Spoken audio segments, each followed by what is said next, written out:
তার মানে এটা নামাজ আল্লাহর জন্য নয়, এটা লোক দেখানো ভোট পাওয়ার নামাজ। এই নামাজ দিয়ে জনগণ সাময়িক খুশি হবে, আল্লাহ খুশি হবে না যুবক ভাইরা।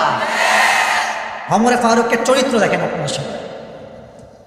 ইসলাম ছড়িয়ে গিয়েছে, দেশ সফল, রাজ্য সফল, রাষ্ট্রের কোষাগারে কোটি কোটি টাকা জমা হয়ে গিয়েছে, স্বর্ণের বাহার।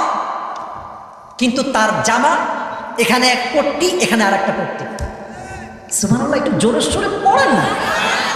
আমাদের সালমান এফ রহমান দেশের জাতীয় চোর, একটা ব্যাংক থেকে সে লোন একাই নিয়েছে 37,000 কোটি টাকা। এরকম বাটপাটদেরকে জুতা দিয়ে নয়, লোহা দিয়ে পিটিয়ে হত্যা করা উচিত যুবক ভাইরা। ওমর ফারুকের জুব্বা এই পাশেও ছিঁড়া, এই পাশেও ছিঁড়া। সাহাবা ইকরামরা বলছেন না, এভাবে চলবে না। একজন খলিফাতুল মুসলিমিন, তার ড্রেসই হবে আলাদা, তার চেঞ্জ করতে হবে সবকিছু। কিন্তু কে বলবে? কেউ সাহস পায় না। নবীর স্ত্রী আয়েশা রাদিয়াল্লাহু তাআলা আনহা নিজে আসছেন এবার সবাইকে নিয়ে, বলছে ইয়া খলিফাতুল মুসলিমিন, আবদার আছে। কি আবদার?